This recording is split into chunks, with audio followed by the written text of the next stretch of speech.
Hello, my name is Seth Uricheck, and I'm one of the strings teachers at Creative Music Center.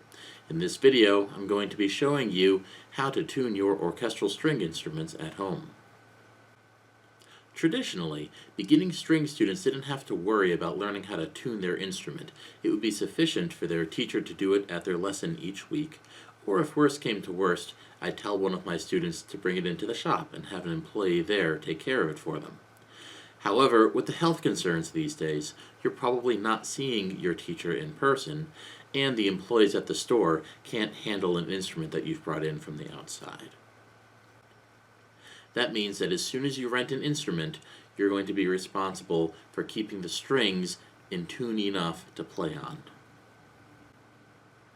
Fortunately, while tuning can be a delicate procedure, it's not one that requires any special skills or tools. It's something that anyone can do. There are really only three things that you need to be able to tune your stringed instrument. One is an understanding of the sequence of pitches that are used in music. Two, what pitches the strings on your instrument are supposed to be. And then three, a device that can tell you what pitch they currently are, so you know how to adjust it. As far as pitches go, music uses the letters A through G, repeating. This matters because if you are trying to tune, for example, a G string, and it's too high, it might register on your tuner as an A, and so you need to know that that's actually very close to G, and it may simply need to come down a bit. Conversely, an A string that's too low might be registering as a G, and so knowing that A is only one pitch higher will help you to know how to fix the string. Knowing which way to go can be discerned by feeling the string. A string that's in tune should be easy to press down against the fingerboard using your finger, but it should be taut enough to come back up afterwards.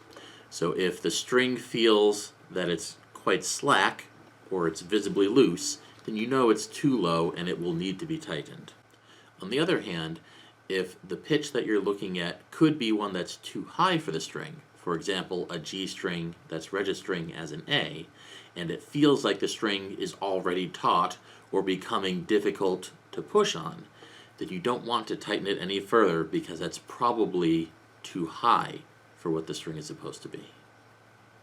As far as what the strings are supposed to be on your instrument, that information is probably near the beginning of the method book that you're using.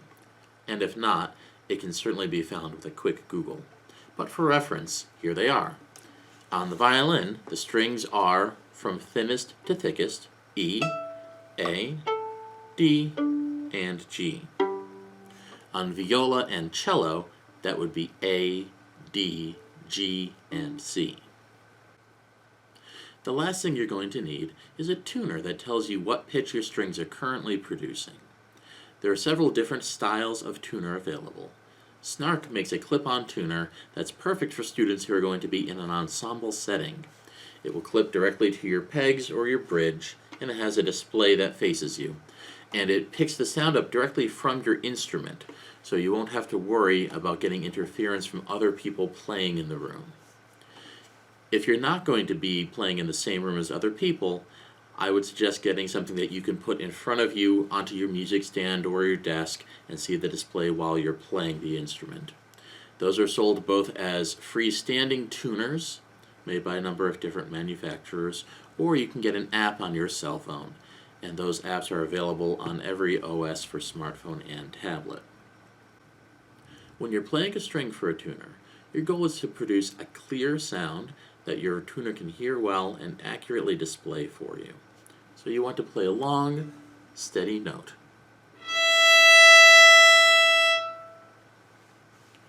It's best not to use pizzicato because the act of plucking the string will distort the sound at the beginning and then quickly decay. So there's only a short window where the tuner will pick up an accurate pitch. Likewise, if you're using your bow, you want to avoid using a short or overly loud bow because, again, it will distort from what the string is going to be producing most of the time.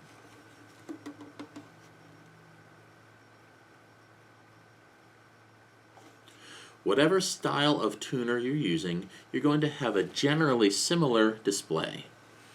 There's going to be a letter displayed that indicates what pitch it's hearing, and then a needle that indicates whether you are sharp or flat or just right.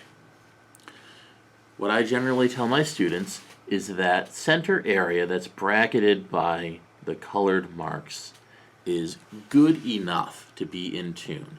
You can fiddle with the string until you get it exactly perfect just in the middle, but if it's anywhere in that center marked area, it's going to be good enough for our purposes. As a quick side note, make sure that what you're using is a chromatic tuner. There are some that are designed for instruments like guitar or ukulele that will only hear and display strings that are on those specific instruments. So you want a tuner that's going to show you an accurate reading of the pitch that your string is playing, regardless of what it is. Now there are two ways that you can adjust the pitch of the strings on your instrument. There are fine tuners at the bottom of the string and pegs at the top. As a general rule, if the letter on your tuner is the correct letter for the pitch of the string, but the needle says that it's sharp or flat, you should be able to use the fine tuner to get it right. Now there are limits, of course. The fine tuner can only go down so far, and it can only come up so far before coming out of its socket. So it's possible that the pitch is going to be close, but you can't screw the tuner down any further, in which case you'll need to resort to using the peg. And of course, if you play your string and the tuner says that it's a completely different letter in the first place, then you're going to need the peg to start with. For your fine tuners, if the letter on the tuner is the correct letter for the string that you're playing, so I'm playing my E string and it says it's an E, but the needle is going to the left, that indicates that the string is flat and you need to tighten it.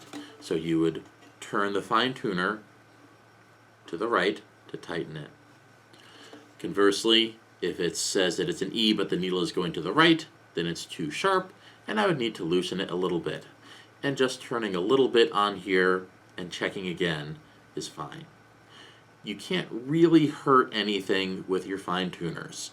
The most that you can do is screw it down all the way until it doesn't go, or unscrew it all the way until the fine tuner comes out and you just screw it back in a little bit. You can't really hurt the string down here. Using the pegs is more delicate, and if the pegs need to be used to tune a string, it requires a certain amount of strength and motor control, and so younger students should have an adult do it for them. That being said, using the pegs is not inherently dangerous. You cannot break a string simply by virtue of moving the peg. Strings will only break if they are made substantially too tight, at which point they'll snap.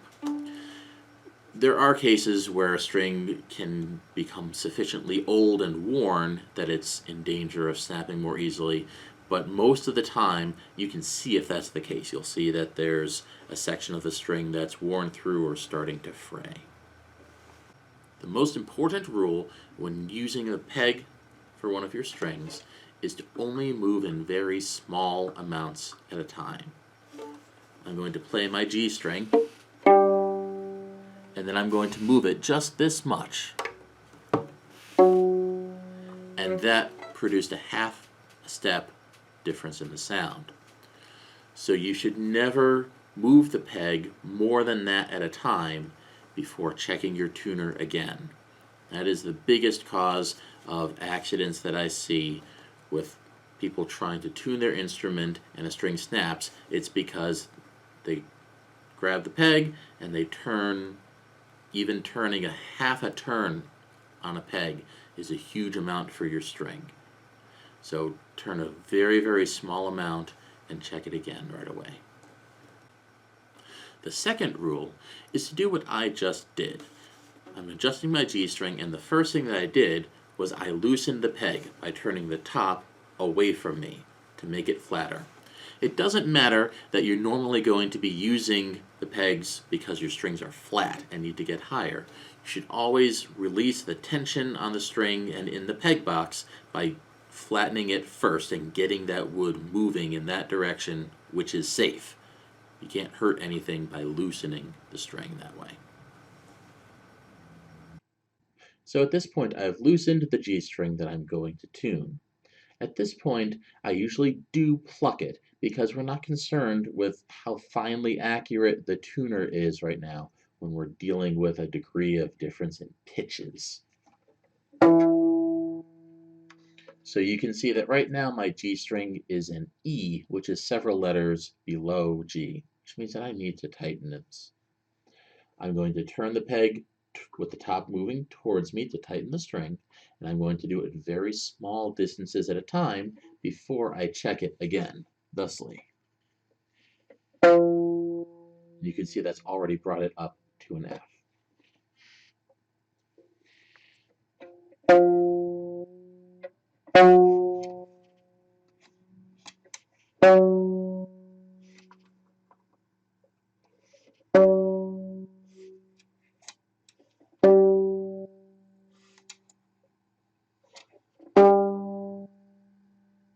And once I get the string to be close enough, then I'm going to use my bow again to double check more accurately.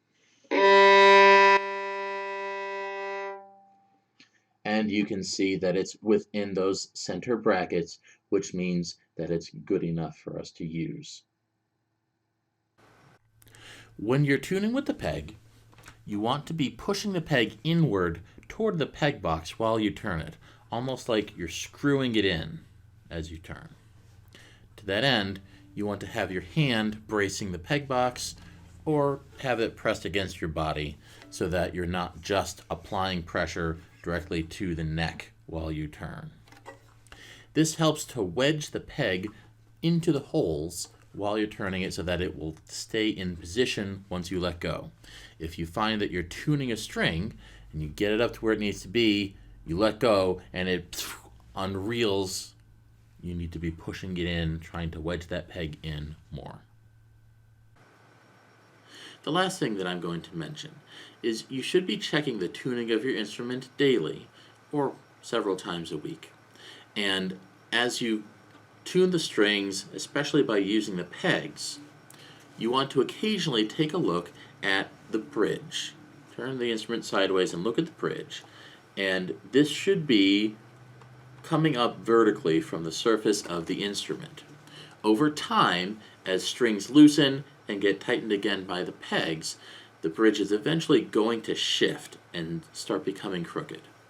If there's a noticeable angle to your bridge, it's best that you don't try to fix that by yourself. Take it to a professional teacher or a repair shop to have them write it for you.